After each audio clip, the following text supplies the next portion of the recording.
আমাদের প্রিয় রাষ্ট্রপতি চুপ্পবাই সংসদ অধিবেশন আহ্বান করে। ত্রয়োদশ জাতীয় সংসদের প্রথম অধিবেশন শেষ হয়েছে। এখন আমি সংসদ অধিবেশন এবং জাতীয় সংসদ নিয়ে গুরুত্বপূর্ণ কিছু প্রশ্ন আলোচনা করব, যেগুলো বিসিএস কিংবা অ্যাডমিশনের জন্য খুবই গুরুত্বপূর্ণ। চলো শুরু করা যাক। বাংলাদেশ জাতীয় সংসদের ইংরেজির নাম হচ্ছে house of the nation. K house of the nation? যে প্রশ্নটা খুবই গুরুত্বপূর্ণ, বিসিএস এবং অ্যাডমিশনে এসেছে বহুবার। পরের প্রশ্নটা, প্রথম সংসদ নির্বাচন কবে অনুষ্ঠিত হয়? অর্থাৎ স্বাধীন বাংলাদেশের প্রথম সংসদ নির্বাচন কবে অনুষ্ঠিত হয়? স্বাধীন বাংলাদেশের প্রথম সংসদ নির্বাচন অনুষ্ঠিত হয় 7ই মার্চ 1973। এবং সর্বশেষ জাতীয় সংসদ নির্বাচন কবে অনুষ্ঠিত হয়? এটা সবারই জানা। কবে? 12ই ফেব্রুয়ারি 2026। এখন আসি, আজকে কি হয়েছে? সংসদ অধিবেশন হয়েছে। তো সংসদ অধিবেশন কে আহ্বান করে? সংসদ অধিবেশন আহ্বান করে রাষ্ট্রপতি। আমাদের প্রিয় রাষ্ট্রপতি চুপ্পবাই সংসদ অধিবেশন আহ্বান করে। এখন চুপ্পবাই যদি চাই সংসদ অধিবেশন আহ্বান করার পর আসলে এটা স্থগিত করবে কিংবা সংসদ ভেঙে দিবে, তাহলে চুপ্পবাইয়ের কি এই ক্ষমতাটা আছে? তো সংসদটা পরিচালনা করার জন্য চুপ্পবাইয়ের কি দরকার? একজন লোক দরকার। এখন এই চুপ্পবাই কি করবে? সংসদটা পরিচালনা করার জন্য একজন মানুষকে বা একজন ব্যক্তিকে নিয়োগ দিবে। এই ব্যক্তিটার নাম কি? ব্যক্তিটার নাম হচ্ছে, এই পদের নাম হচ্ছে স্পিকার। পদের নাম কি? স্পিকার। অর্থাৎ স্পিকার নিয়োগ দিবে কে? রাষ্ট্রপতি। কে নিয়োগ দিবে? রাষ্ট্রপতি। স্পিকারের কাজটা কি? এই মানে সংসদ অধিবেশনের বা সংসদ অধিবেশনের সভাপতি থাকা। এখন আসলো সংসদ অধিবেশনে স্পিকার নিয়োগ দিল।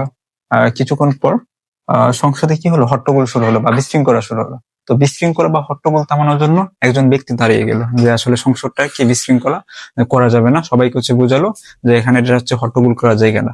তো সংসদটাকে কি করলো? শৃঙ্খলা বা সুশৃঙ্খল করার জন্য যে ব্যক্তিটি থাকে তার নাম হচ্ছে হুইপ, অর্থাৎ চিফ হুইপ সংসদের শৃঙ্খলা রক্ষা করে।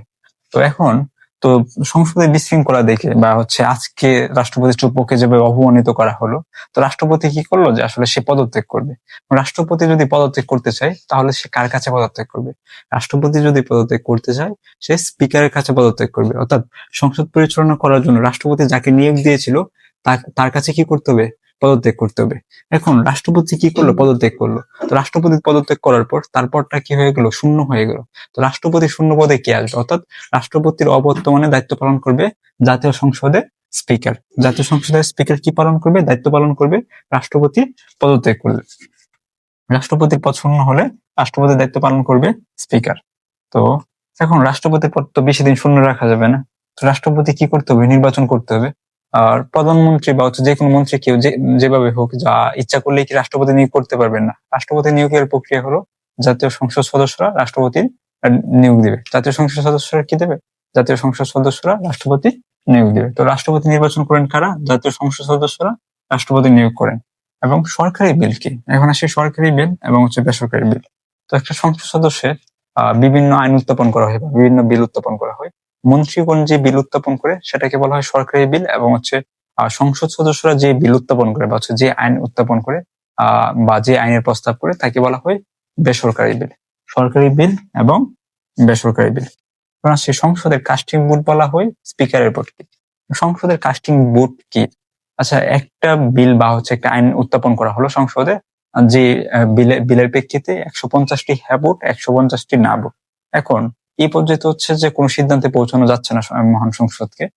কি হলো? সংসদে একটা অচল অবস্থা দেখা গেল। এই অচল অবস্থা দূর করার জন্য স্পিকারের কাছে একটি ভোট থাকে।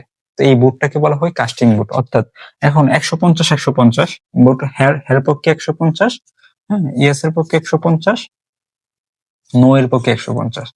তো আমাদের স্পিকারের কাছে কয়টি ভোট আছে? একটি ভোট আছে। স্পিকার যে পক্ষে ভোট দিবে সেই পক্ষে কি হবে?